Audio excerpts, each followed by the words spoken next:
This year on Great British Menu. There's no saucepans. Will you get me a saucepan? The nation's top chefs are striving to produce their finest hour on a plate. Read before you feed. I think the idea is brilliant. For a glorious banquet marking the 70th anniversary of D-Day at London's iconic St Paul's Cathedral, a bastion of British wartime resilience. Going head-to-head this week to represent the Northeast are former starter course champion Colin McGurran, who last year fell at the final hurdle. Heartbreaking going home, so I'm going to try my best, guys. Ambitious newcomer Paul Wellburn. I think North East needs a new champion. And Michelin-starred heavyweight Francis Atkins, whose father fought on D-Day itself. What rank was he? Captain, is that? Yes, they're very good. But with such a personal connection to this year's brief, Confident? Happy? No, I'm not at all happy. will it all prove too much for first-timer Francis? Are you happy with what you put up? No.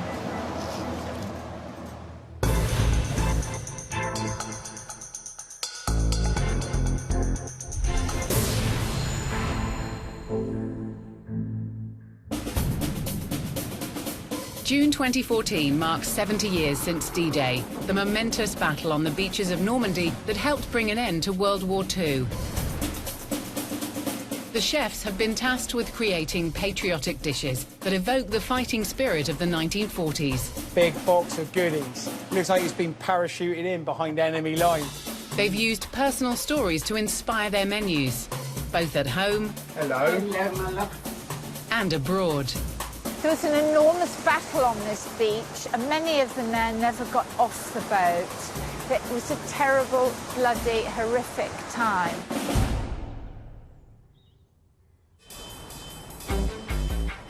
Fighting it out today for the chance to cook at the D-Day banquet are experienced new chef Francis Atkins, who's held a coveted Michelin star for 10 years.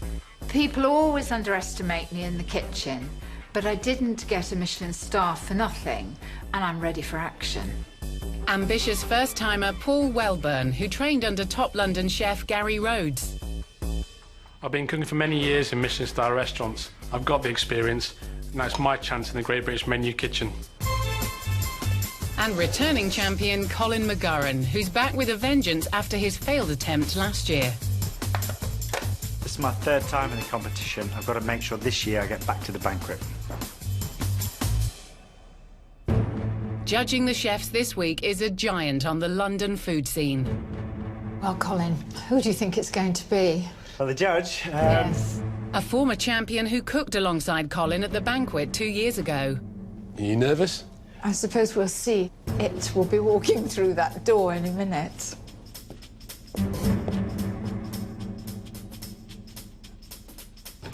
Double Michelin-starred Phil Howard. Good morning. Good morning, Mr. Howard. How are you? Back into the ring. Very good to see you. How are you feeling? Nervous. Nervous. How are you? All you well? Good. You good? Ready to fight the battle? Definitely, definitely. Pumped up, ready to go. Good. Welcome. Thank you. Welcome to the arena. And with star quality, obviously, we are expecting. Very much. No pressure there, then, is Very there? much looking forward to it. Good luck. Thank you. I wasn't expecting that. That was the bit of a surprise. Yeah, he's going to be a tough one to please. First up is classically trained Francis Atkins, who's hoping to go all the way to the banquet with a menu that's very close to her heart. Good morning. Good morning. Welcome into the kitchen. Thank you. This is an unusual prop to find. This is a picture of my father. Was he there on D-Day? Yes, very much so. He was responsible for helping design the Mulberry Harbour, and he went there across and fought on the beach. And I have based my menu on him. It's a culinary journey on his wartime experience. So That makes your participation extraordinarily poignant. thank you. OK, tell me all about it. My starter here is called Last Orders because he was in the pub to start with, having a beer, a wartime luncheon meat sandwich and piccalilli. The luncheon meat is made of Yorkshire tongue, poussin and some pancetta. And I've got a beer set in a little gel with a parsnip foam on top to represent the white of the beer. From what I know of your cooking, the word foam, I'm sure, doesn't appear on your menu very often. No, I have embraced some more modern techniques, as you will see through my other dishes. Well, I look forward to it. Good luck. Thank you very much Thank you very much. Thank you. So Francis's dish, last orders, we have beer jelly with a parsnip foam, luncheon meat, toasted sandwich. Is it actually going to be either clever enough or grand enough to sit in the context of St Paul's Cathedral? That's my issue. Next up is ambitious newcomer Paul, who's looking to make a big first impression with a menu inspired by his grandfather. Chef. How are you? Very good. Good to see you. You too? Have you got any family connection to the war? My grandfather, he served in the war in the Green Howards. One of my presentations is a homage to him as well. OK, well, let's hear all about your starter in more detail then. Yep, starter is Duck and Soldiers. It links to my grandfather as obviously that soldier element as well, so the play on the words. Essentially, it's going to be a dippy egg and soldiers. You know, you start a day with a good breakfast, so we're starting a banquet, hopefully, with a celebratory breakfast as well. So it's going to be using fantastic ducks. Going to make some homemade luncheon meat in the breasts. Lovely duck livers here. Obviously, I'm going to make a little parfait out of that as well. The duck eggs, obviously, the star of the show. They'll be slow cooked. And in terms of the duck's relevance to the brief? I think duck sounds a little bit more luxurious. Hopefully get to the banquet with this dish. So Paul's dish, Duck and Soldiers, he's got the duck egg, the duck parfait, duck spam. It could be a really lovely thing to eat. Whether or not it's going to scream the brief out when it gets put down in front of me is another question. Last up is former champion Colin, who, having cooked his starter at the banquet 2 years ago, Okay, pick up 2 plates, please. is coming back fighting and is determined to put the ghosts of last year behind him with a menu inspired by his grandfather. Colin. Nice to see you again. Back in, third time. Back in, third time. Well, what's your take on the brief? Have you treated it as a whole? Is it dish by dish? Because there's so many things to go on, I've tried to take inspiration of everyone who's helped in the war, be it animals or human beings. So you've got my granddad, who, you know, he was on the ship on D-Day. So you've got the soldiers all the way through to the homing pigeons. So I've tried to commemorate the whole aspect to be able to cook wonderful food. OK, tell us all about your starter. OK, my starter is basically a ration pack. It is a selection of different things, as the ration pack was. So I'm using some beautiful beef here for corned beef hash. It's going to look like a hard-boiled egg, but it's actually going to be the corned beef hash. We've got the mustard panna cotta on the outside with the saffron gel on the top to give that shape of the egg. Yeah. On top of that, we have a Parmesan cheese cigarette. And finally, I've got the chocolate kind of explosion here. In a starter? In a starter. So it's what they had in the ration packs. I'm going to try and marry them all together to make it as one harmonious dish. Yeah. Sounds right up your street, right up Brief Street. I hope it's right up Eat Street. That's the danger. So Colin's modern ration pack. He's got corned beef hash, somehow looking like an egg. He's got rum, white chocolate and cherry. This is going to be about as challenging as it gets.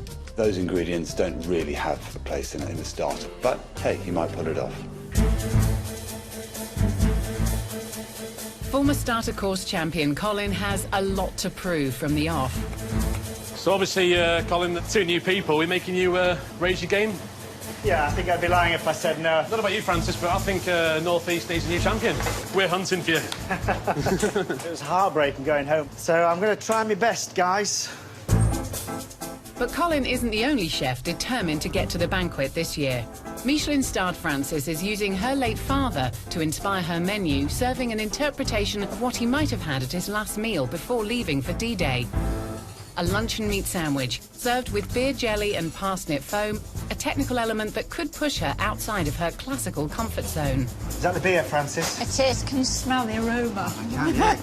Foam's going to go on top of that. It's not really my sort of thing, really, so, you know, fingers crossed, eh? Francis, what about your father? It's a great picture he's got there. So what rank was he? The captain, yes, so very good. He helped design the Mulberry Dock, and I'm very proud of that fact. And that was a landing stage for the troops to land and fight the enemy. So that's his involvement there.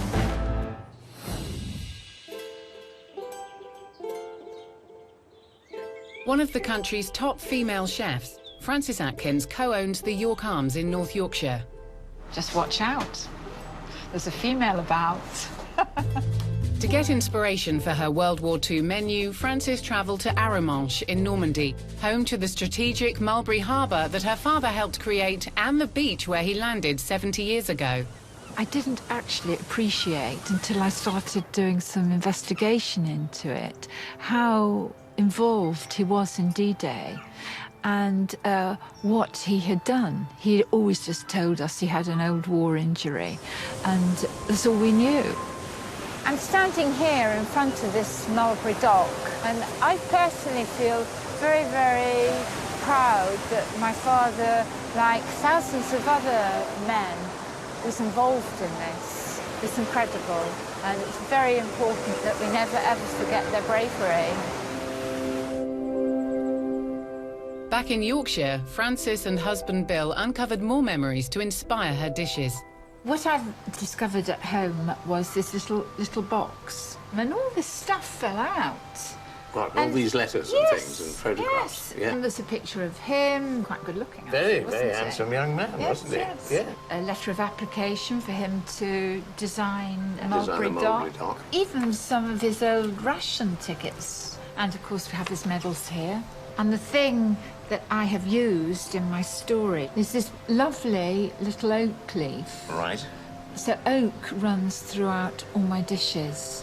And that was awarded for outstanding service. So I just hope my food is going to do his adventures justice. But things aren't going well for Michelin-starred newcomer Frances and her last orders sandwich. You okay, Frances? No, I'm not okay. I'm behind time and I'm losing it.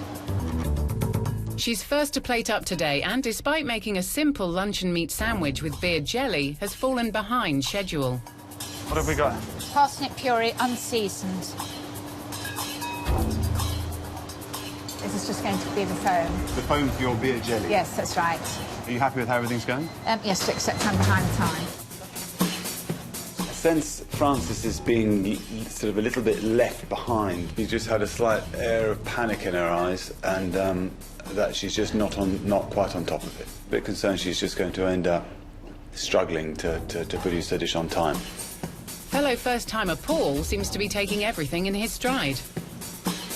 Like Frances, he's making a modern take on luncheon meat with duck breast to accompany his slow-cooked duck egg and soldiers, a celebratory breakfast dish he's making in tribute to his late grandfather.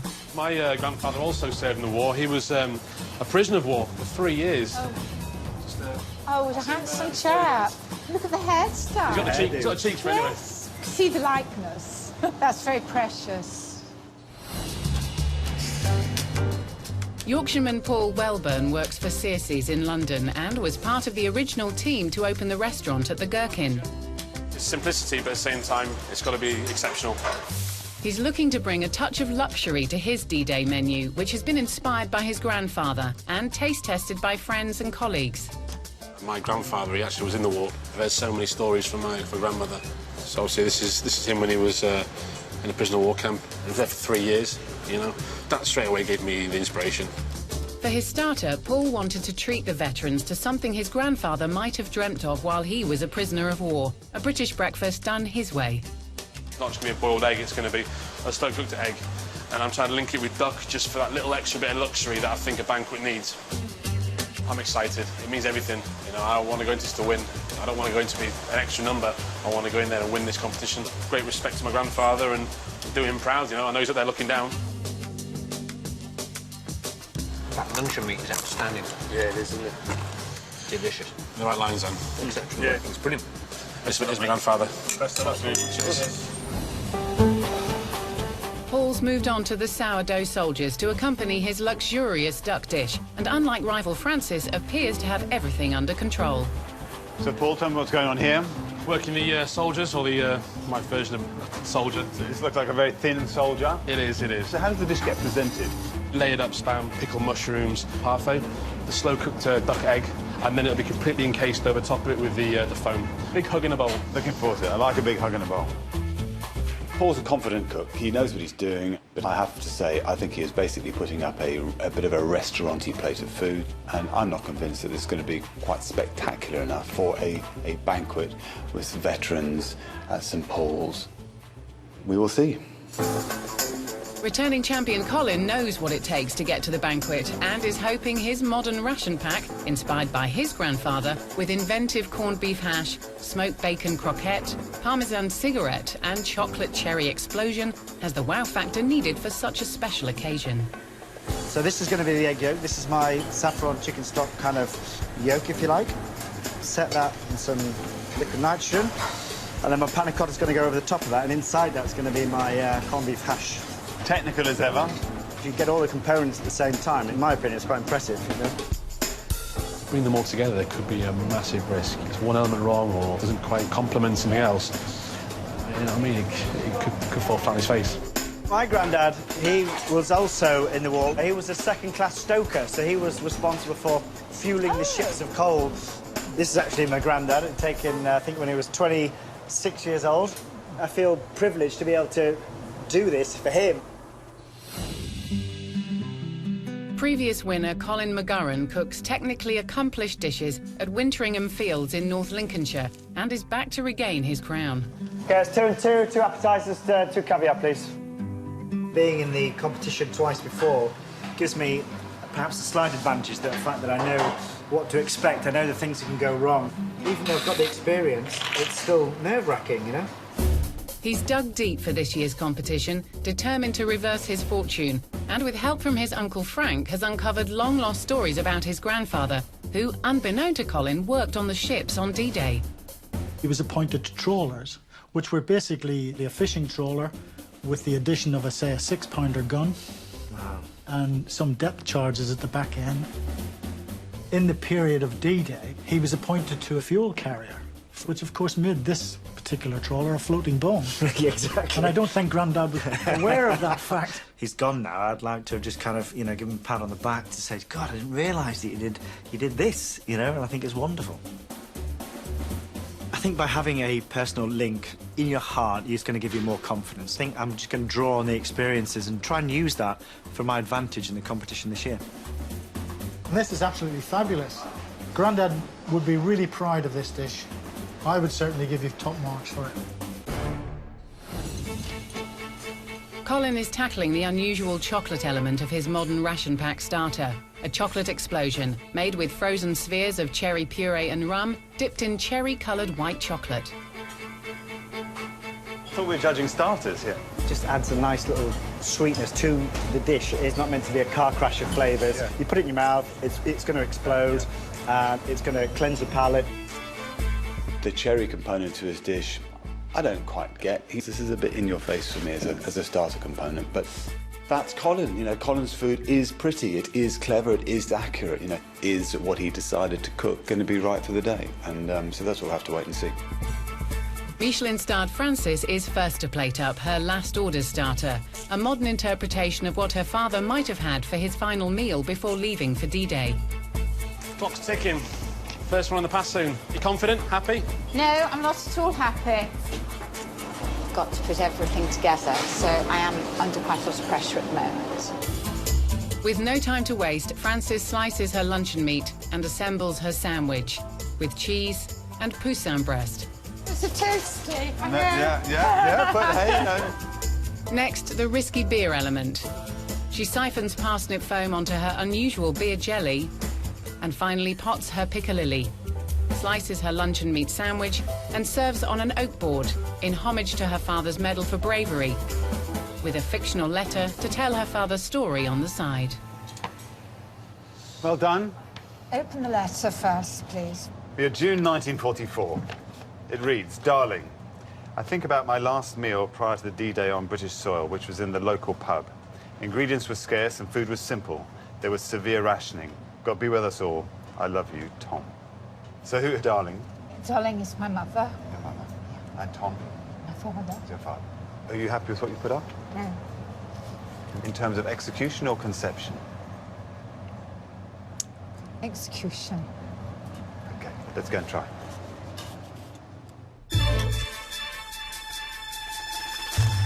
Obviously, one of the downside of having a very direct and tangible family link to this brief is I can see that it's clearly actually quite emotional when you get to the point of producing it.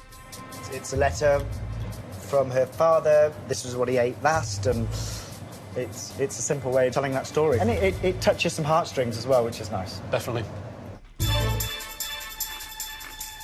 With your toasted sandwich, is that what you were hoping to produce? I haven't tasted it. I usually taste all my food before I serve it. Why don't you have a taste and see what you think? Why do you not think it's any good? No, I think, you know, it is a toasted sandwich. So we've got the sourdough, luncheon meat, chicken breast, the cheese. I think the actual inside of the luncheon meat is tasty. It is better tasty. than the tin stuff. It certainly is. Definitely. I do want to see what the foam is like in its own right. Yeah.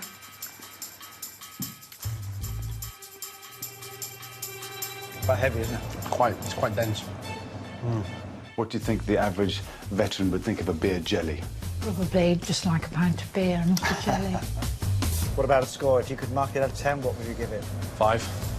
Yeah, I'd probably agree with you there. Francis, how do you feel now? Rubbish. I just had to compromise my food, really, to get there in the time.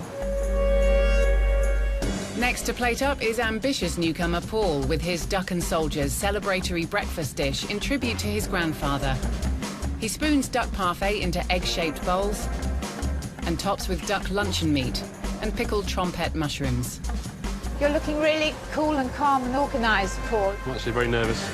Next, he carefully places the slow-cooked duck egg and covers with duck and bacon mousse. To finish, he sprinkles crispy bacon and serves his sourdough soldiers in a toast rack, engraved with his father's surname and regiment number. Who have we here? It's my grandfather. Just a homage to him. OK, come on then. Let's go and judge. Just go through the duck and the name on the side of the toast rack. Well, obviously, the duck's reference to the duck dish. And Archer, that's my grandfather's surname. This is what I've had for breakfast, is it? I don't quite get... Why is it egg and soldiers? So all components are in here? Yes, there's the parfait, the luncheon meat. I'm trying to find the parfait. The more you put your spoon in, the more you mix it up, and the more all the flavours get. There's a lot going on in there. Is this a soldier? It's my interpretation of a refined soldier. The good thing I like about good old-fashioned soldiers is when you dunk it in, it absorbs some of the No, well, that doesn't. the softness, and this it It's doesn't. not a soldier. OK, put you in my shoes. Give me a score. I'd probably be diplomatic and say a 7. For me, would be about a 6 or a 7. He's given nothing away, but I'm happy with it. Dish was nice, executed fine. See what happens.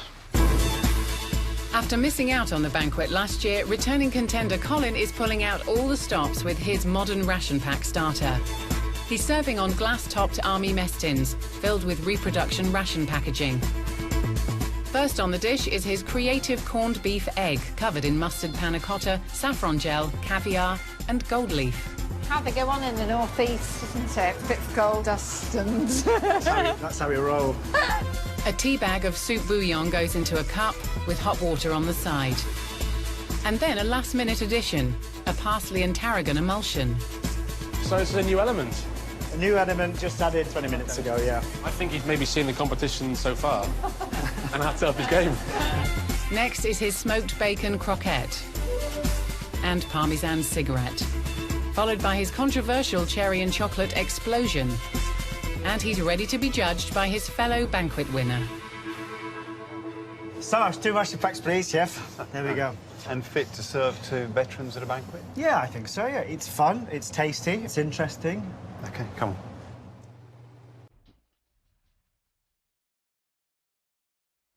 This is a hugely intriguing part of the dish because it's technical. The contents are not what you think they're going to be. I think it tastes of corned beef. Really good, that is. Really good texture. It tastes nice. It's amazing, yeah. It's really creamy, really rich. Just talk me through that little cigar. It's avocado paper. We grate parmesan and grate truffle, roll it really, really tight, and bake it. So yeah, the cigarette's got a nice flavour of parmesan coming through. Yeah. You had a last-minute addition to the dish. Yes. Tell us about it. So I think it just needed more acidity. See that puree that he made? See if he win votes with the Phil. Why did he do that there? Yeah, I'm trying to sort of see. Maybe it's because it's all quite rich. Maybe it just cuts through. What do you think the veterans will think of the chocolate? I think they'll love it. I think it's alcoholic. You know, chocolate was one of their favourite things to have in their ration packs. Quite a shock, actually, with the cherry, the rum, and obviously with the white chocolate. You wouldn't really think that that's more dessert. It's beautiful. Score your dish. If it was below a 7 or an 8, I think I'd be a little bit disappointed. What would you give that? 7. 7, possibly an 8. Here he is. How was that? Yeah, it's tough, isn't it? He's standing there while you're knowing it in his mind he's going to be criticising what you've been doing. We thought the dish was great. Fantastic. We really enjoyed it. 2 years ago, I thought I did well in my starters, and I got a 4.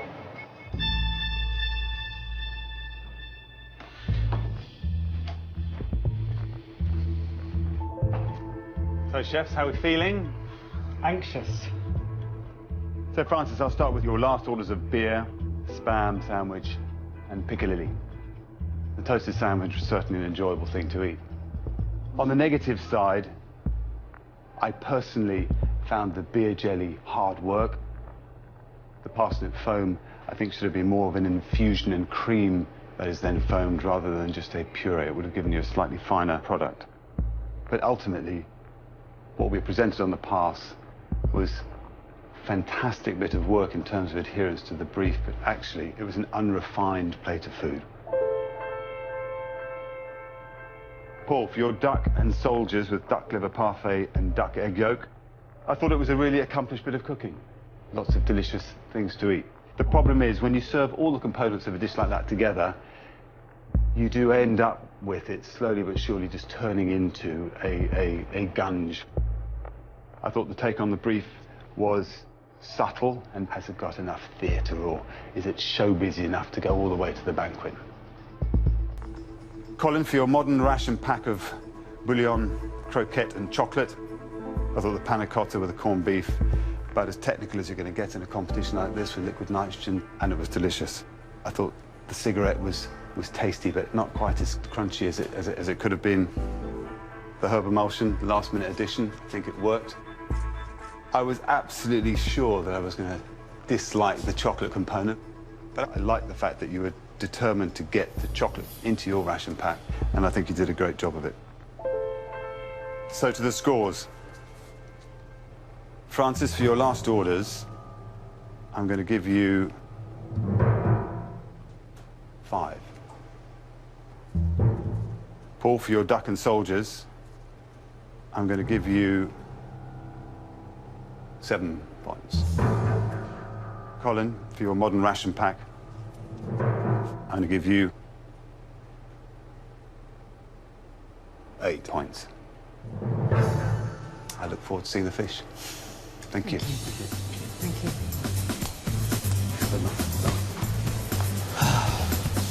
Cup of tea. I'm happy with an 8. I'm out of the blocks. I'm ahead. 7's a good start. It's solid. Hopefully I can win him over the next dish.